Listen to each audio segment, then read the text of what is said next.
All right, so we're diving into some pretty dark territory today with, this whole grooming gang phenomenon, especially in the UK. And we asked you guys what you wanted to explore, and this was one of the top requests. A lot of people So we're going deep. submitted this one. Yeah, into Conrad Riker's 2025 book, Grooming Gangs, A Nation's Betrayal of Its Children. And I think, right off the bat, I want to be clear, this isn't about sensationalism. It's about really understanding this problem and how deep it goes and where these roots are coming from. Absolutely. And I think one of the things that Riker does so well in the book is he just lays out the sheer scale of it. Yeah. We all heard about Rotherham, but he suggests that the true number of victims nationwide could be in the tens of thousands. Oh, well. It's not an isolated incident. It's Tens of thousands. systemic. That's crazy. You think about Rotherham, 1,400 children abused just in Rotherham from 1997 to 2013. Yeah. And that's horrifying enough, but then he lays out similar situations in Rochdale, Oxford, Telford. It just keeps going. Yeah, and it goes on and on. And, that's where the 2014 J report really comes in. And Riker really dissects it. He talks about not just the systemic failures, but the victim blaming that was rampant. Oh, yeah. Remember Emma's story?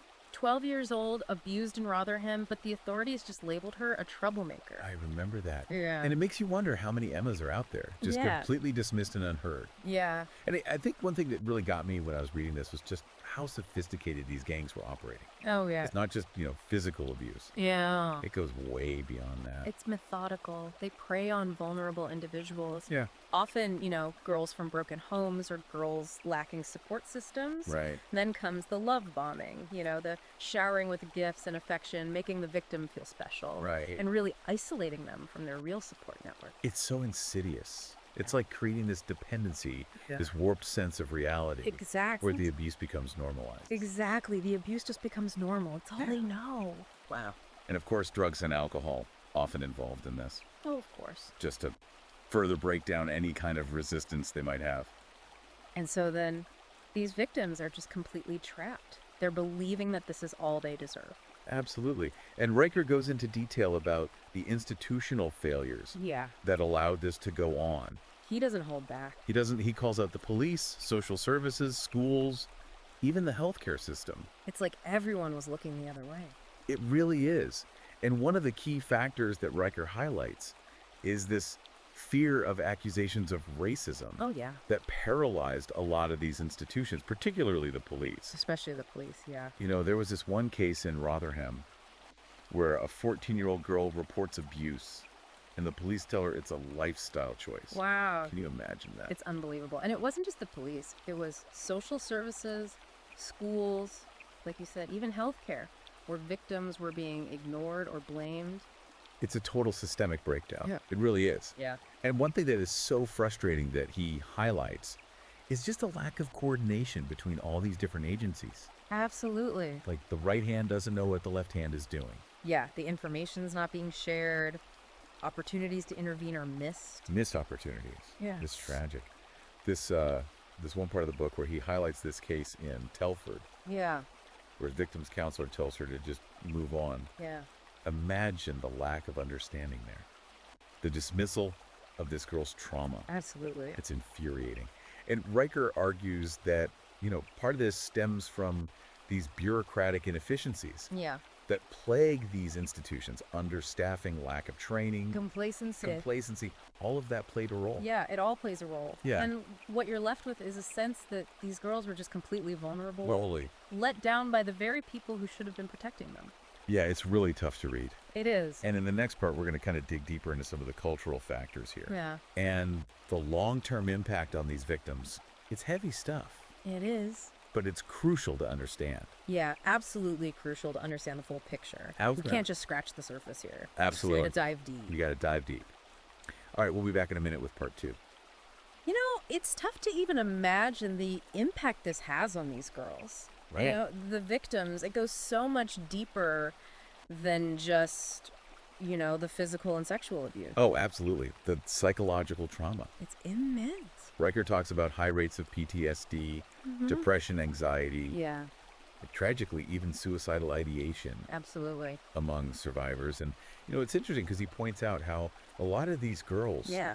were already vulnerable Yeah. before the abuse even started. Right. A lot of them were from broken homes. Right. They didn't have the support systems. Yeah. They were already dealing with trauma Or mental health issues. or mental health issues. And then to have this kind of abuse on top of that, Yeah. it's just a recipe for disaster. It's a recipe for devastation. Yeah. And he talks about Yeah. this one girl, Sophie from Newcastle, Yeah. who overdosed after years of abuse. Yeah. That's one of the things that really stuck with me too. It's heartbreaking. It really is. And you read those stories and you think about, okay, so the abuse happened. Right. But the damage extends far beyond that. Right. It affects their relationships, their ability to trust, Right. their education. Their future employment. Yeah, their employment, even their ability to parent in the future. It's a cycle. It is. It's a cycle of, abuse just breeding more abuse in a way. It really is. And it makes you think about the role the media played in all of this. Oh, absolutely.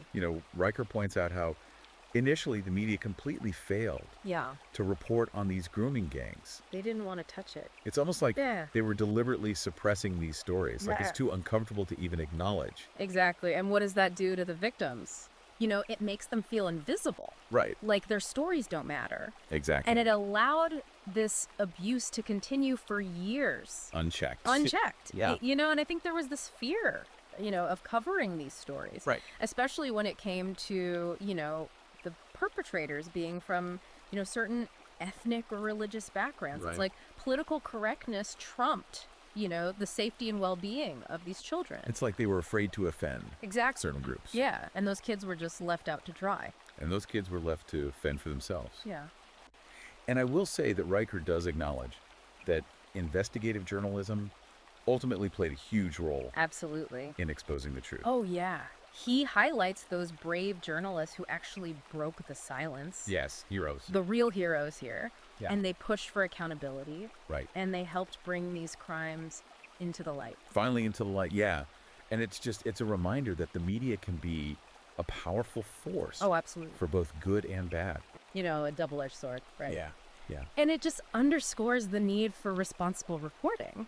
Absolutely. Facts over sensationalism. Yeah, you got to stick to the facts. You got to report on what's actually happening. And to Riker's credit, he doesn't just lay out the problems. No, He offers some potential solutions. he does. And he starts with education. Yeah, which makes sense. Yeah. If you want to stop this from happening, you got to equip children with the tools Right. to recognize it and resist these situations. Yeah, so what are the signs? Exactly.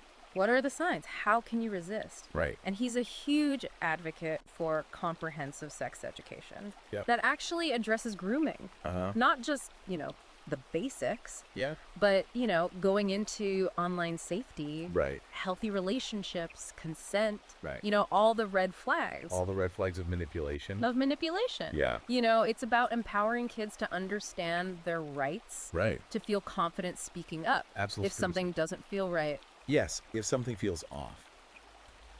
And he also stresses the need for mandatory grooming prevention training Absolutely. for all school staff, All school staff. teachers, Well, administrators. everyone needs to be able to recognize the signs. Right. Know how to respond appropriately. Yes, how to respond. And I like that he doesn't just limit it to schools either. No. He talks about parents He talks about parents. educating themselves Absolutely. and having open conversations Yeah. with their children about these issues. Which can be tough. It can be a tough conversation, Yeah. but it's a necessary conversation. It is. It's absolutely necessary. We have to break the taboo Yes. that surrounds these topics. Right. And, we got to equip our children with the knowledge Yeah. they need to protect themselves. It goes back to, building that open communication Yeah. where kids feel safe Yeah. coming forward. Absolutely. And Riker also emphasizes the importance of community engagement. Yes, it's not just about educating individuals. It's not just about the individual. It's about fostering communities Right. that are just intolerant Intolerant of abuse. of abuse, yes, Yeah. and supportive of victims. Yeah, you got to create a culture where victims feel safe coming forward Absolutely. to break that cycle of silence, that complicity that allowed these gangs to operate for so long. For so long, yeah. And then on the institutional level, he calls for some pretty significant reforms He does. in law enforcement and the justice system. Yeah. He argues for stronger laws, Uh-huh. harsher sentences, a lower threshold for evidence from the Crown Prosecution Service. Yeah, he wants them to be able to prosecute these cases Yeah. Much easier. Right. Without, having this huge burden of proof. And he really stresses the need for much greater support Absolutely. for the victims. The victims need support. Yeah. They need counseling. They need therapy. They need all of that. Yeah. And better training Yeah. for police, social workers, Yeah. healthcare professionals. Absolutely. They need the tools to handle these cases effectively. Yes. They need to know what to look for. They need to know how to identify and respond to grooming. Absolutely. And ultimately, Riker says it comes down to political will. Political will, yes. We need leaders who are willing to prioritize child safety, Yes. even when it's politically unpopular. Even when it's politically risky. Even when it's politically risky, they got to take a stand. They got to do what's right. They got to do what's right. And one thing that I found really insightful in the book is his analysis of how both the left and the right have engaged with this issue. It's fascinating, isn't it? It is. Because both sides have really kind of dropped the ball here. They have in different ways, yeah. Very different ways. And Riker, he argues that the far right Yeah. has often exploited this issue for political gain. Right. Using divisive rhetoric, fueling anti-immigrant sentiment. Yeah. And they really hone in on, Yeah. the ethnicity and the religion of the perpetrators. Absolutely. And they ignore the broader systemic issues. Right. Exactly. It's just about, pointing fingers and creating fear. Yeah. And it's dangerous. It's very dangerous. Because it leads to discrimination Absolutely. against innocent people. Yeah. And then you look at the left. Right. And Riker argues that their focus on identity politics has made them reluctant to address this head on. It's like they're afraid They are. of appearing racist or Islamophobic. Yeah, they don't want to be seen as, Right. attacking any particular group. Right. So they kind of downplay the issue. Yes. Or they try to shift the blame. Or they try to shift the blame, yeah. And it's like another form of silencing the victims It is. and allowing the abuse to continue. Absolutely. And Riker's point is that we need to have honest, nuanced conversations We do. about this issue Absolutely. without resorting to fear-mongering Yeah. or political point scoring. No more political games. This is about This is about the kids. protecting children. Yes, absolutely. This is not about one ethnicity, one religion, No. one political ideology. It's a human problem. This is a human problem that requires a human solution. Absolutely. Mm. We need a human solution, and we need to move beyond our biases. Yes, beyond our biases. And work together and work together. to create a safer world for our kids. Exactly. It's a Yeah. powerful message. It is. And in the final part, Yeah. we're going to delve a little deeper into Riker's call to action. Okay. Explore the cultural and religious factors he highlights. Yeah. And really look at his suggestions for a way forward. Yeah. It's a tough one, right? It- How do we address those cultural and social factors yeah. that contributed to this problem? Without falling into that trap Yeah. of bigotry and prejudice. Right, because we can't just ignore it. Right. Riker, he argues we can't afford to ignore the role of culture and community, Right. but we got to be careful. Absolutely. And he talks about those dangers of cultural relativism, Uh-huh. where that fear of offending certain communities. Leads to inaction. Yeah. And we've seen how that paralyzes institutions. Right. It prevents them from doing their job Absolutely. and protecting vulnerable children. And I think, he makes a really good point that you got to hold individuals accountable Right. while recognizing the broader cultural context. Yeah. So it's not about blaming entire communities. Right. But we can't pretend that culture doesn't play a role. Absolutely. Yeah. And he also tackles, that sensitive topic of religion. Yeah. And, he's careful not to demonize any particular faith. Right. But he points out how, sometimes religious leaders Yeah. provided moral cover Yeah. They gave cover. for these grooming activities, Absolutely. and how some individuals twisted religious texts Yeah. to justify those harmful attitudes towards women and girls. And it's hard to hear. It is. But these are the kinds of things we have to examine if we Yeah. want to get to the root of the problem. Yeah. And he's calling for honesty and an open dialogue. He wants to challenge those harmful interpretations of religious texts Yeah. and promote a more, respectful and egalitarian understanding of faith. Absolutely. And I think ultimately, Yeah. Riker's book is a call for a more nuanced Yes. and informed approach Yes. to the whole issue of grooming gangs. Right. It's a challenge to move beyond the simple narratives. And the sound bites. Yeah, we hear from both sides. Yeah, from the left and the right. You know, this isn't a black and white issue. Absolutely not. This is a very complex issue. It is, and it Oh, yeah, requires so nuance. Yes, absolutely. Really, and understanding. So as we're kind of wrapping up this deep dive here, Yeah. what are your key takeaways? What are you thinking about? I think for me, the thing that really sticks with me is just the sheer scale of this problem. Yeah. And how these systemic failures Yes. allowed this to flourish for so long. For so long. You know, it's a reminder that we can't be complacent. Right. We all have a responsibility to be vigilant, Yes, to speak up when we see something wrong. absolutely. Hmm. I think for me, what was really chilling was just the level of manipulation Yeah. that these gangs employed. Yeah. It's terrifying how calculated it was. It really highlights how crucial education is. It does. You know, we have to empower children Yeah. and equip those who work with them to recognize the signs Absolutely. of grooming and abuse. Yeah. Riker's book is a wake-up call. It is. You know, it's a challenge to do better, Yes. to be better. Yeah. And if you're interested in learning more, Yeah. definitely check out Conrad Riker's book, Grooming Gangs, A Nation's Betrayal of Its Children. You can find it on Amazon Kindle and Google Play Books. Yeah, we'll include a link. In the episode description. Absolutely. This has been a tough conversation, It has been. but a necessary one. Absolutely. You know, the grooming gang crisis is a stain on our society, It is. but it's a stain that we can remove. You can remove it. We just gotta be willing to face the truth. We have to face the truth.